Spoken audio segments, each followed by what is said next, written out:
আমারে বইলা যাইবা, এইটা যদি জানতাম তাইলে কোনোদিন তোমার পিড়িতে মইজা নিজেরে শেষ করতাম না। নাওন কাওন বইলা কোনোদিন তোমার আওন যাওনের রাস্তায় বইয়া থাকতাম না মিসকিনের মতন। যদি জানতাম আমারে বইলা যাইবা, তাইলে কোনোদিন আমি চৈত্র মাসের বর দুপুরে তোমার লাইকা তেঁতুল গাছে ওইটা নিজের পাও ভাঙতাম না।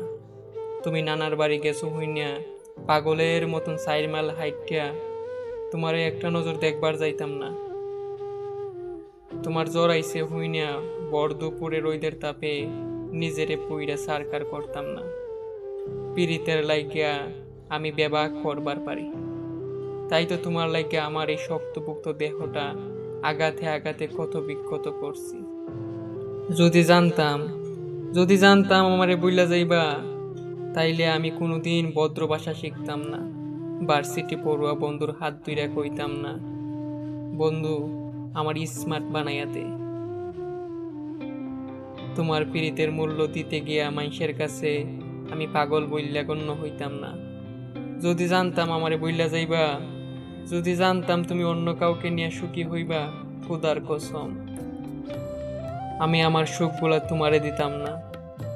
30 বছরে জমাইয়া রাখা বেবাক সুখ আকাঙ্ক্ষা তোমারে দিয়া আজ আমি পথের ভিখারি। আজ আমার কিচ্ছু নাই, ভিখারিগর কিচ্ছু থাকে না, তাকে একটা পেট, আর পেটের মধ্যে খিদে, জন্মের খিদে, জন্মের খিদে।